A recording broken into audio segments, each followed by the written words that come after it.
For every buddy movie franchise, there is a time where we say goodbye.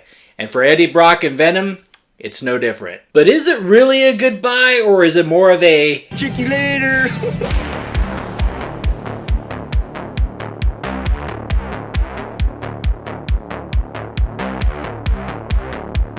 So the last time we saw Eddie and Venom, it looked like they were making their way into the multiverse and finally about to meet the friendly neighborhood Spider-Man. I hate to be the bearer of bad news, but do you know how much time we spent in the multiverse or with any version of Spider-Man?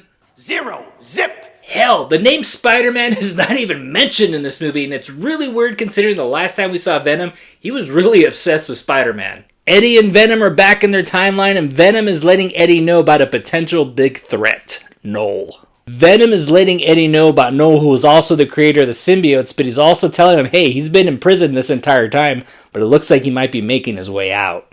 Knoll is introduced as the big bad villain in this movie and possibly somewhere down the line in the MCU, but you probably wouldn't know that because he's always sitting on the toilet in this film. Meanwhile, Venom and Eddie are taking a road trip into Las Vegas where they do have a last dance with Mrs. Chen?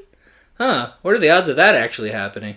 And they definitely have some good road trip moments in this movie, and then eventually they make their way to Area 51, and that's where we get the big showdown. So I did enjoy the first Venom movie. I did think it was good, dumb fun, and I did like seeing Tom Hardy in the role. And even though that first film was heavily flawed, I was like, it does show potential to maybe be a good franchise if the first movie does well enough. But for me, the sequel, Let There Be Carnage, was just very disappointing. It was such a waste of the character of Carnage, also a waste of Woody Harrelson, and also a waste of Tom Hardy. And when the multiverse thing started happening and it finally looked like Eddie was going to be meeting up with Spider-Man at some point, and then...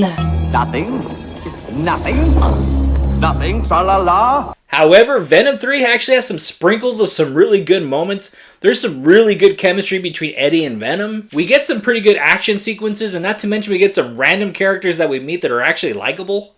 But then we get this useless subplot with the scientist, her brother, and Lightning, and quite frankly, it's just... stupid. Like I said, I did kind of like the setup as Knoll as being the big bad villain of this film, but he's never really doing anything, and it does always look like he's sitting on the toilet.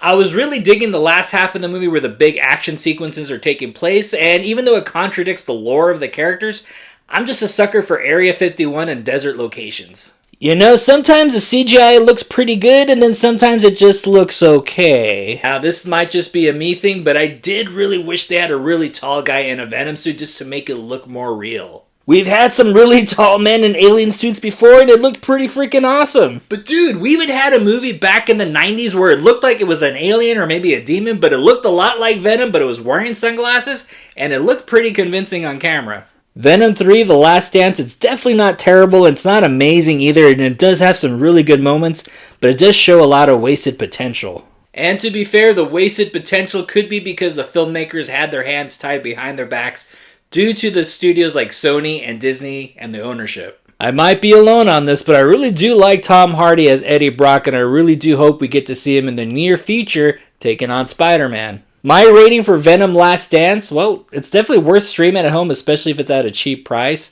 This movie's not hurting anybody.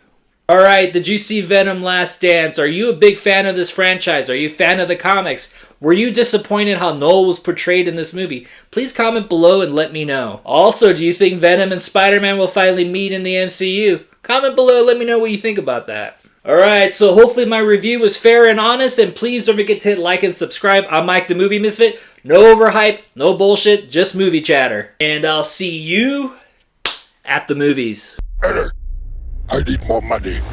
Get more out of life. Go out to a movie.